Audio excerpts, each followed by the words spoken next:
there's still so many games out there to play. And to be quite honest, a lot of us don't get the time to ever fully appreciate the enjoyment that we get from playing these games. The amount of time we have to dedicate towards this hobby, and to then realise truthfully how much time we spend procrastinating over things that don't really make a wild and untold difference to our enjoyment of the hobby. So it's very rare that people get a second chance to look at their hobby, at the things they enjoy doing, and work out which ones are the most important to you.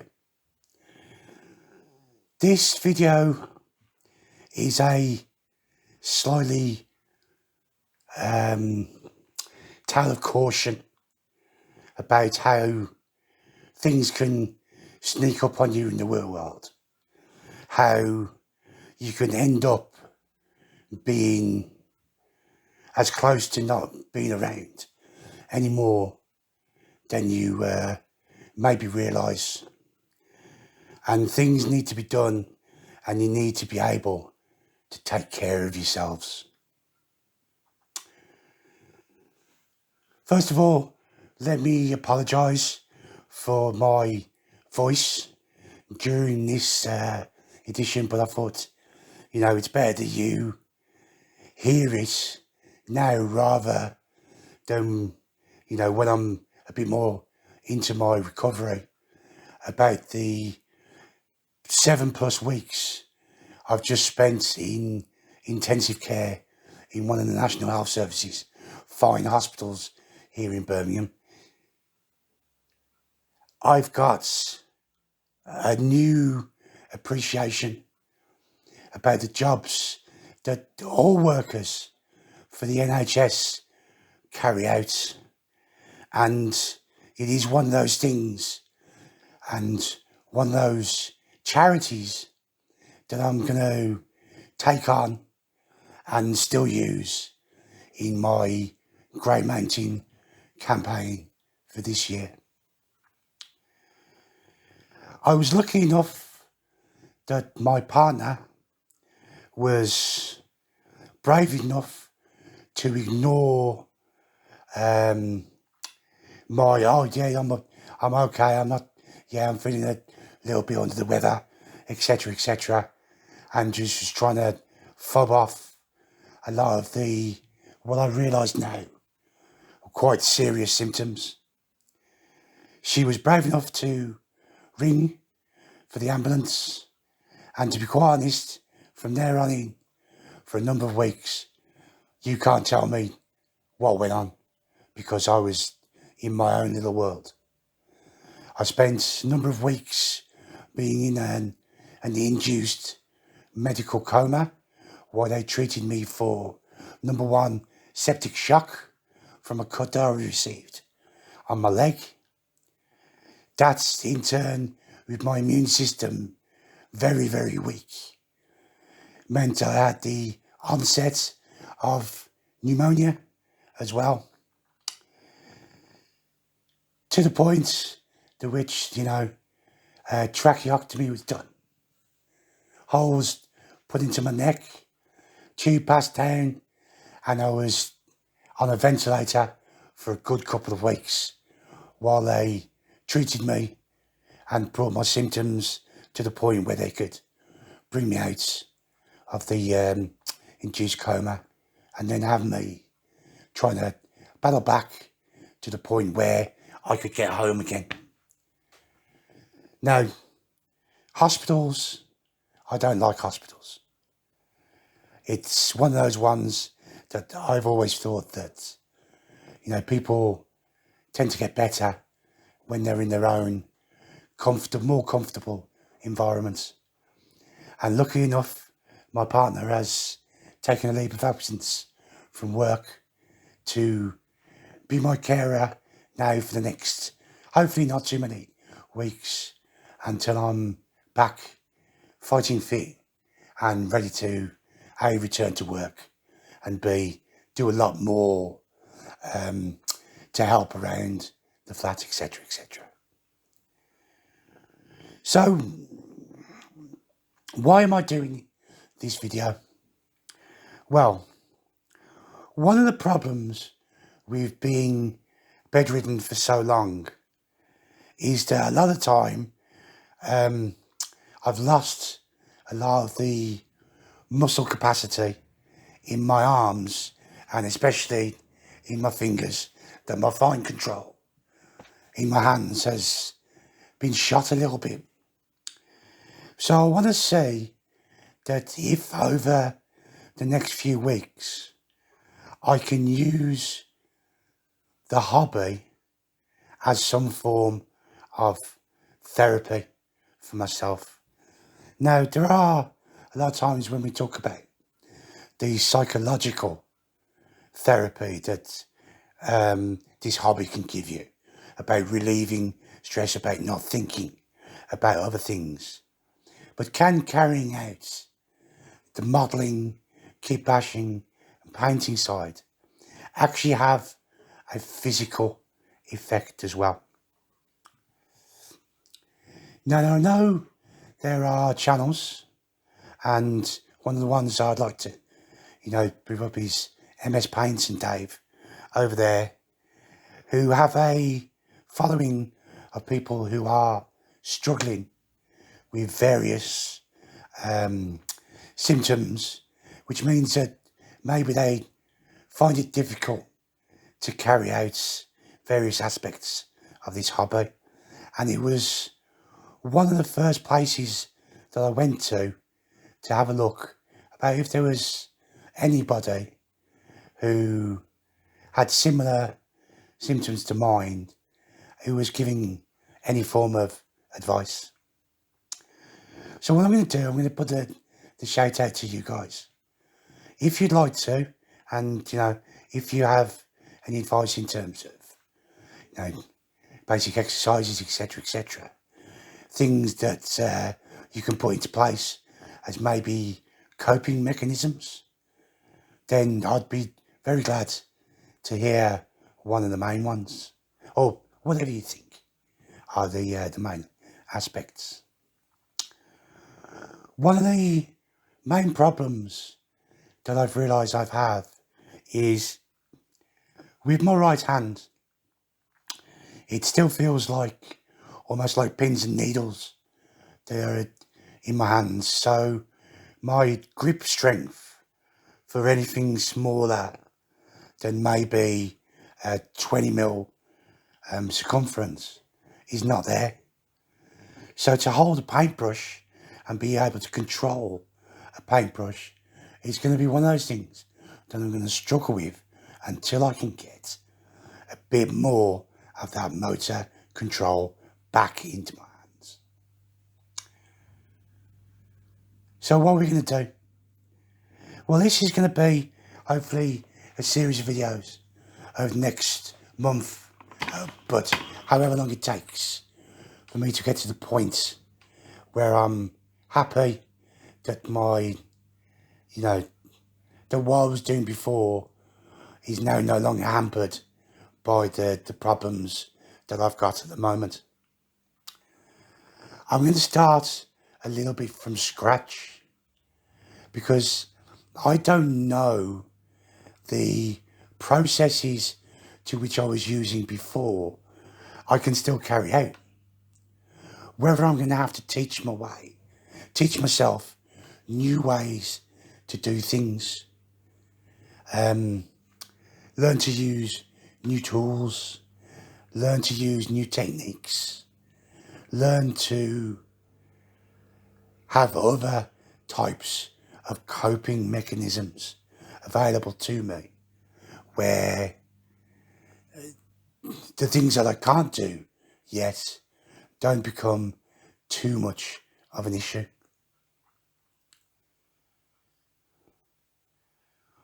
Like I said in the intro as well, you learn a lot of things, or you consider a lot of stuff when you come round and you deal with aftermath of a situation like this.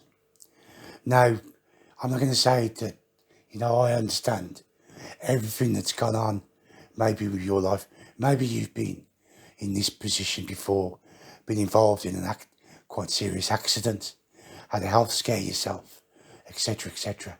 So you would know yourselves what I'm talking about in terms of looking at what is important to me, what in the grand scheme of all the hobby I do, the important factor. There are games that I want to play, 2 of them over my shoulder. Now, Moonstone, that I've heard rave reviews, it's been an award-winning game.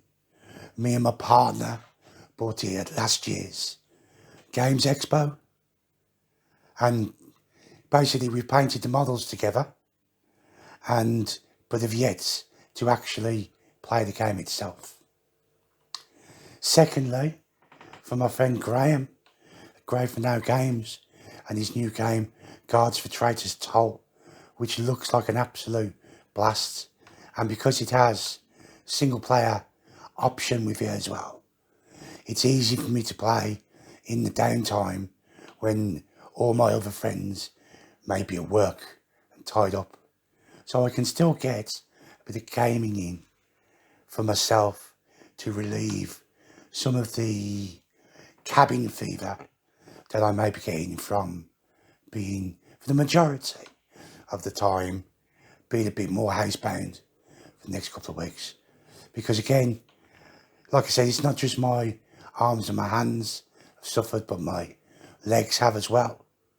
I am walking, but if I'm out of the flat of the house, I am using a walking frame. In fact, hopefully you're going to see me for a couple of hours on Sunday at the Games Expo this weekend. So if you see me hobbling about with my walker, please come and say hello. It'd be great to get to speak to more than the small handful of people that I've been dealing with for the last couple of months. And be nice to see other faces and have other conversations with you all.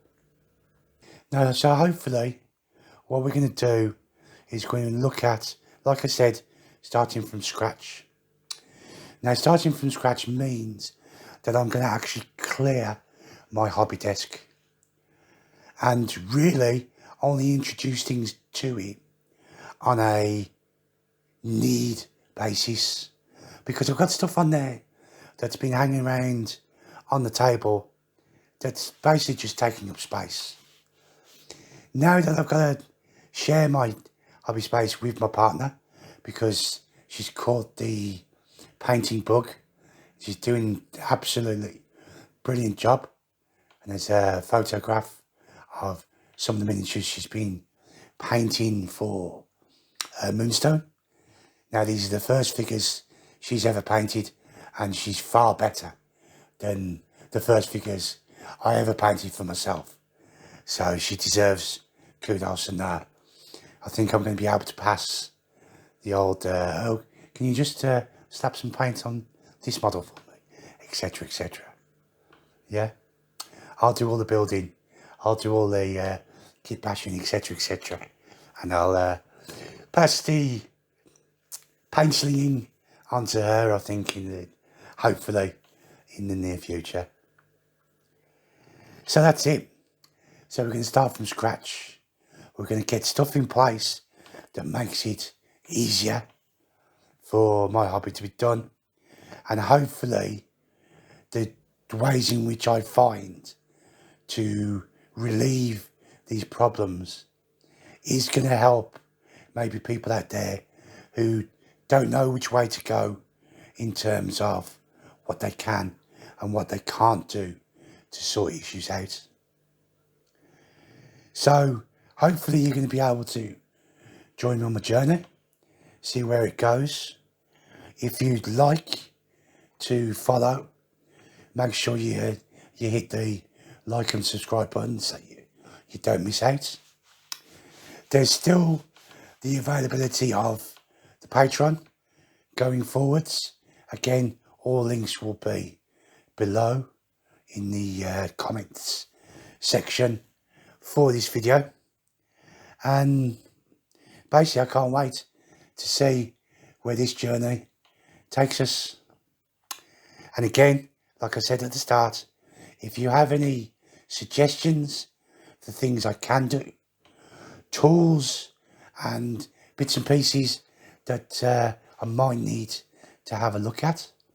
I mean, one of the things is, does anybody know where you could get some form of handle that you can put on a paintbrush to bring the bulk of that paintbrush size out, so it's easier for someone with a less strong grip strength to be able to hold on and control the brush?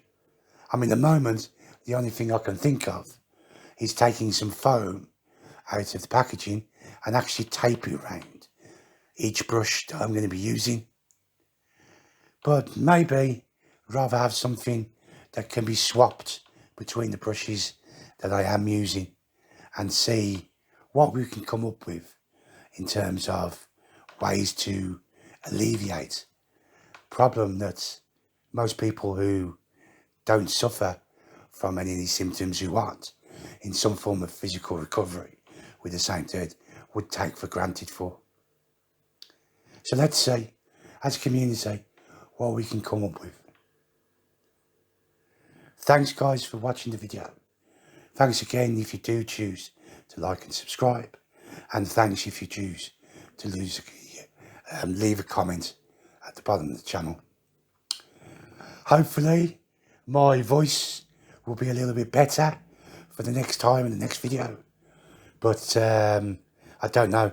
I'm quite liking the old raspy Barry White type tones that I'm putting on this video. Peace out guys, and I'll see you next time on From Dungeons to Starships.